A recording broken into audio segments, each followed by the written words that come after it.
고하시겠습니다. 네, 보건복지부 장관입니다. 오늘은 9개 분야 중에서 2개 분야에 대한 대책을 보고드리겠습니다.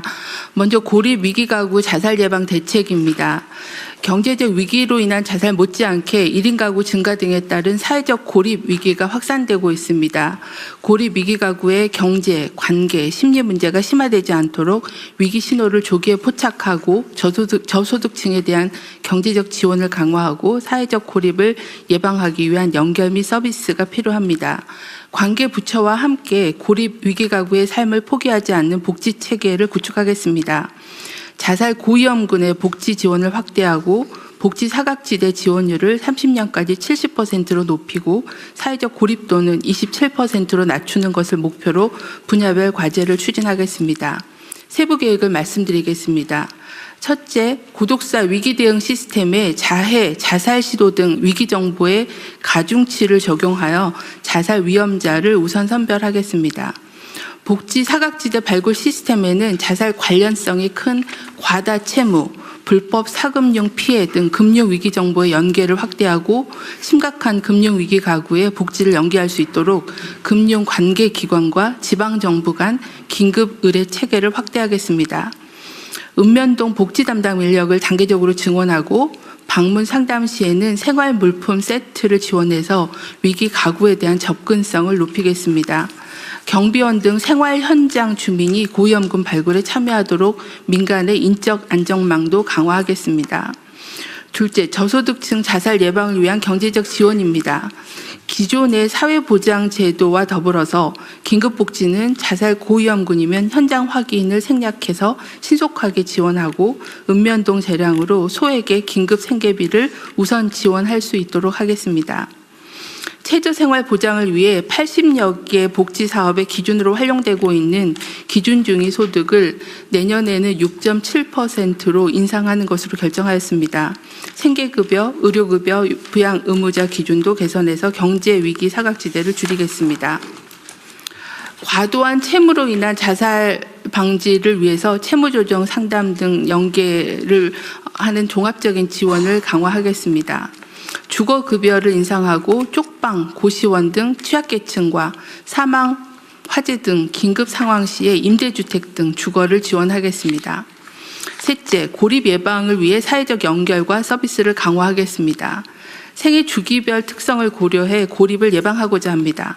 고립 은둔 청년에게는 맞춤형 프로그램을 제공하는 청년미래센터를 9월에 4개 시도에서 전국 시도로 확대해서 공동생활, 일상회복, 관계회복 등 맞춤형 프로그램을 제공하겠습니다. 고독사의 비중이 높은 중장년에게는 사회적 관계 개선, 건강관리 등 맞춤형 서비스를 지원하고 가상 출퇴근 등 일상회복을 할 수 있는 특화 사업을 개발하겠습니다. 취약 노인을 두텁게 보호할 수 있도록 기초연금을 하우상박으로 개편하고 노인 일자리도 확대하겠습니다. 통합돌봄 지원과 함께 응급호출 장비 보급도 확대하겠습니다. 다음으로는 가족 특성에 맞춘 지원입니다. 외로움과 가사활동에 어려움을 겪는 1인 가구에 대해서는 관계, 돌봄, 소비 등 생활 영역별 역량 강화를 지원하겠습니다. 한부모 가족에 대해서는 긴급 심리 상담을 우선 지원하고 다문화 가족의 적응 지원을 위한 자조 활동과 함께 자녀 교육, 언어, 법률 등 원스톱으로 지원하겠습니다. 북향민에 대해서는 8월까지 위기가구 실태조사를 통해 자살 고위험군을 집중 관리하겠습니다. 고령화되고 있는 국가유공자는 AI 안부 확인 서비스도 확대하고 식사지원 연계, 건강문화 등 보훈회관 프로그램을 도입하겠습니다. 넷째, 자살 예방을 위한 대응 기반을 구축하겠습니다. 현재는 개별적으로 운영되고 있는 발굴 시스템에 산재된 위기 정보를 위론화하고 대상자별로 위기 정보를 DB화한 위기가구 통합 발굴 플랫폼을 구축하고자 합니다.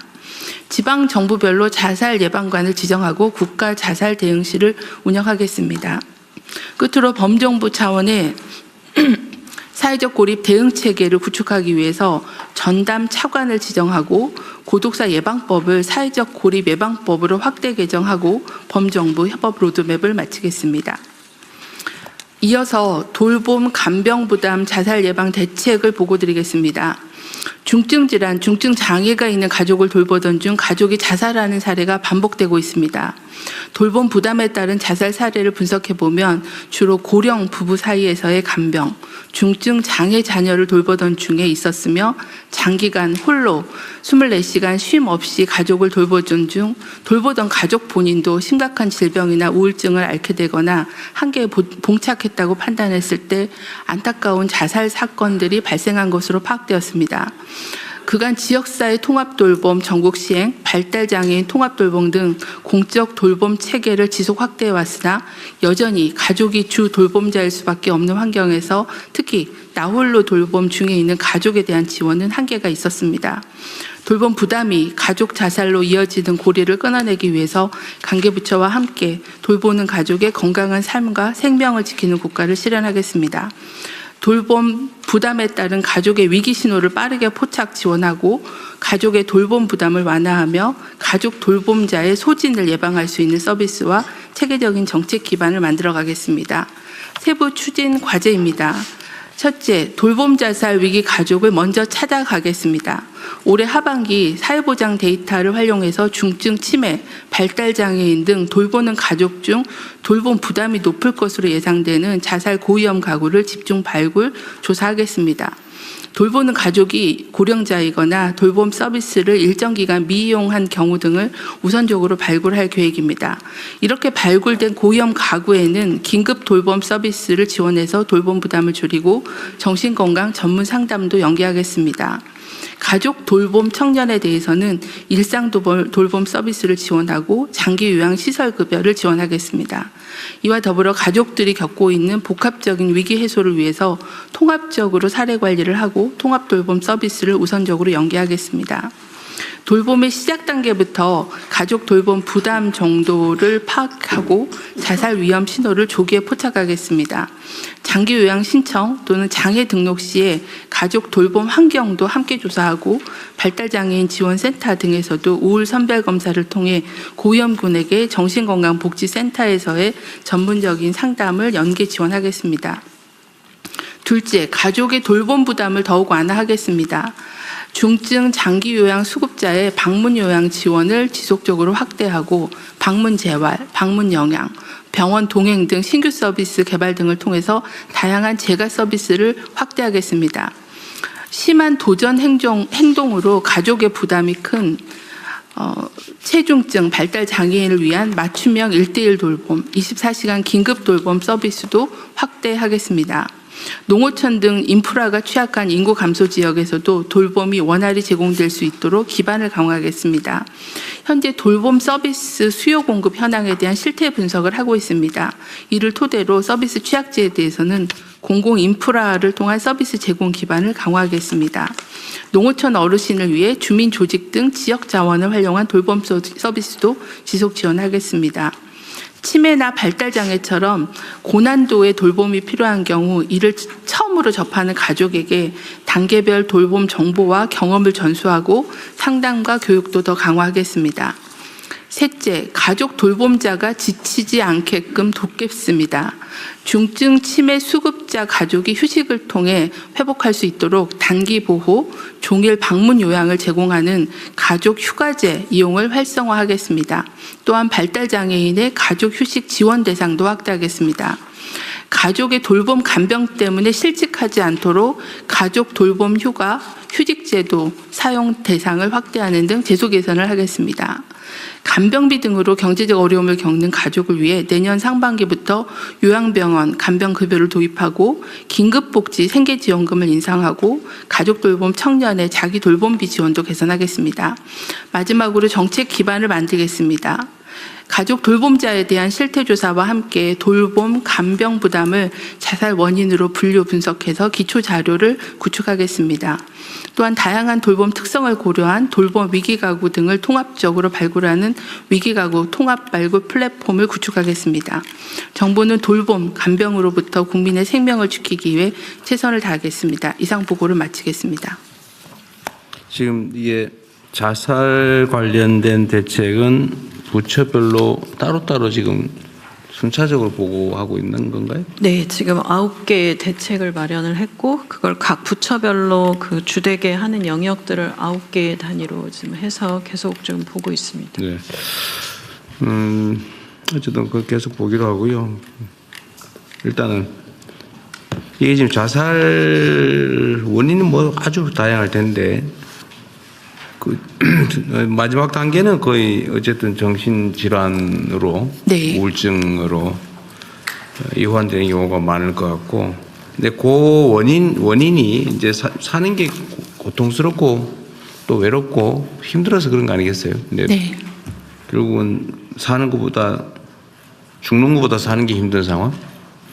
어쨌든 그런 상황 때문일 텐데, 어쨌든 그 여러 원인 중에 하나가 이 빚쟁이, 되게 뭐 보면은 가족 동반 자살 이런 거 얘기할 때 대개는 이제 빚에 쪼들려서 뭐 생계에 뭐 이 문제가 생겨서 이렇게 얘기를 하는데, 자고는 이 빚 문제 여기도 지금 표현도 돼 있기도 한데, 이게 해결할 수 없는 빚에 대한 경각심은 정말 끊임없이 가져야 됩니다. 그러니까 그 금융위도 있을 테고, 금융위 어디 계세요? 네, 금융위. 그러니까 이 해결할 수 없는 채무는 정리를 하는 게 채권자에게도 채무자에게도 사회에도 다 좋다는 거예요. 자주 말씀드리지만 빚을 지면 뭐 장기를 팔아서라도 갚아야 된다.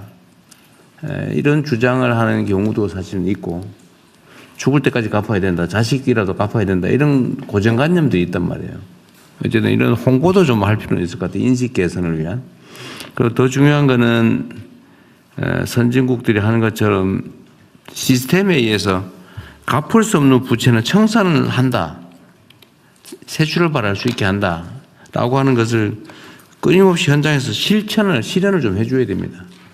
뭐 열심히 하고 있으신 것 같긴 한데, 여전히 갚을 수 없는 빚 때문에 고통받는 사람들이 많고, 문제는 이 채권자 책임이라고 하는 그런 문제의식도 있지 않습니까? 이게 빚을 져서 못 갚는 게 채무자의 잘못인데 기본적으로, 그러나 그걸 고려하지 못하고 과도하게 돈을 빌려준 채권자 책임도 있다는 게 최근에 일반적인 입장이잖아요.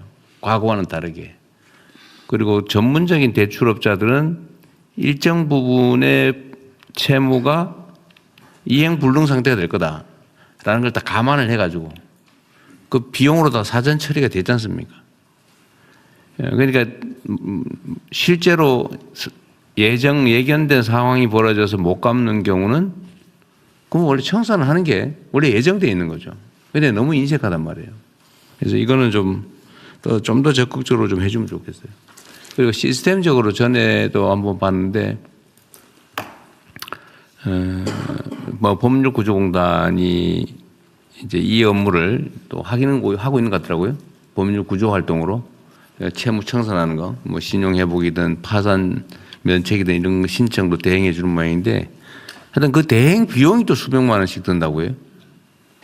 근데 법률구조공단은 그걸 충분히 할 역량이 안 된다고 해서 일단 예산과 인력을 좀 증액해 주기로는 했는데, 그래도 부족할 거란 말이에요. 결국은 신용회복위원회든지 아니면 금융기관 또는 대출기관 스스로 좀 정리를 좀 청산을 좀 해야 된다.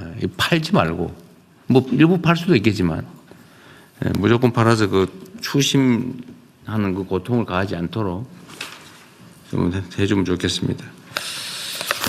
저희가 그 자살자 심리적인 부검을 해보면 한 54%가 자살할 당시에